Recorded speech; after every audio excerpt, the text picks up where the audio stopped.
Ustaz, yang juga banyak mungkin di masyarakat itu adalah keyakinan tentang pemakaman jenazah, Ustaz. Kalau nanti kain kafan itu nggak dibuka ikatannya, nanti dia jadinya jadi pocong katanya gitu, Ustaz. Dan jadi gentayangan. Jadi berarti kayak ninggal nggak jadi ngelewati alam barzah, dia masih terikat di dunia gara-gara ikatan-ikatan kafannya itu nggak dilepas. Itu gimana, Ustaz? Keyakinan seperti ini nggak benar ya.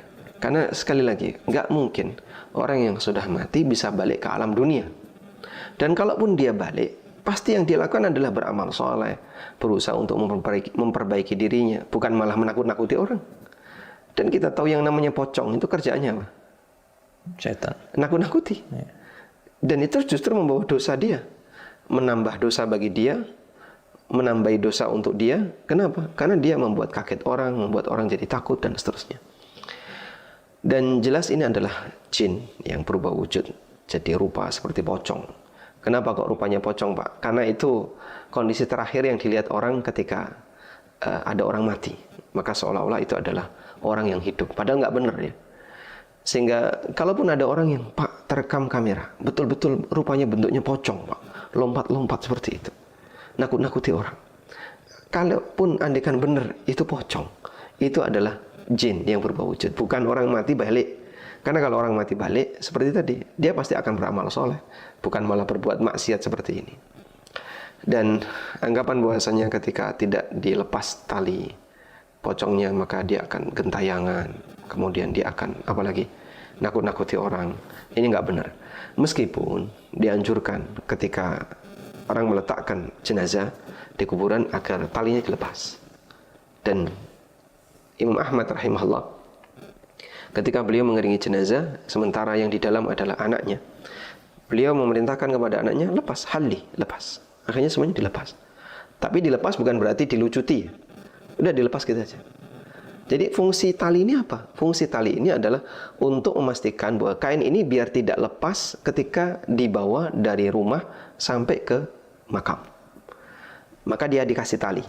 Tapi nggak ada kaitannya dengan kondisi dia di akhirat atau kondisi dia nanti masih tergantung di dunia. Karena tali ini bukan pengikat dia dengan hubungan dengan kehidupan dunia. Bukan pengikat itu, sama sekali nggak ada hubungannya. Cuman sunnahnya itu dilepas.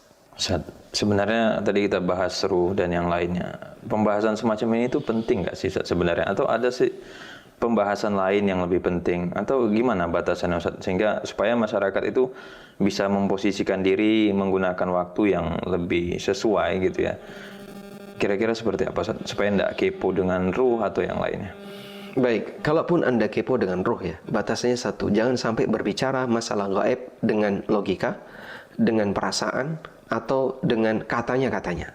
Karena semua ini adalah rajman bil gaib, menebak-nebak hal yang gaib, dan itu perbuatan yang tercela. Dan Allah Subhanahu wa taala telah mengingatkan, yas'alunaka 'anir ruh, qulir ruhu min amri rabbi. Mereka bertanya kepadamu tentang ruh. Katakan, ruh itu urusan Rabbku, urusan Allah. Wa ma utitu minal ilmi illa qalila, dan kamu tidak diberi ilmu tentang ruh kecuali sedikit. Nah, kalaupun kau tahu yang sedikit ini, tidak masalah, tapi harus berdasarkan dalil. Begitu? Dan dalam posisi ini, kalaupun tahu, sadari bahwasanya jangan mencari yang kita nggak tahu. Karena misalnya, ruh itu ketemu di mana, kemudian balik dan gentayangan dan seterusnya. Andai kan kita nggak tahu, itu tidak akan mengurangi iman kita. Yang lebih penting, kita kalau bicara masalah prioritas, yang lebih penting adalah kita fokus dalam masalah amal. Ini orang yang sudah meninggal. Mereka butuh untuk didoakan. Mereka butuh untuk dimintakan ampunan. Mereka butuh untuk diapain lagi? Diberi hadiah amal, misalnya diberi hadiah amal sedekah. Sehingga akan lebih penting ketika keluarga lebih fokus pada masalah seperti ini. Orang tua saya sudah meninggal, dan beliau dulu belum sempat sedekah banyak, maka anaknya sedekah atas nama orang tua dalam jumlah yang besar. Ini wakaf atas nama bapak, ini kurban atas nama bapak, dan seterusnya. Dengan cara demikian, maka dia melakukan tindakan yang lebih bermanfaat, baik bagi dirinya maupun bagi mayit.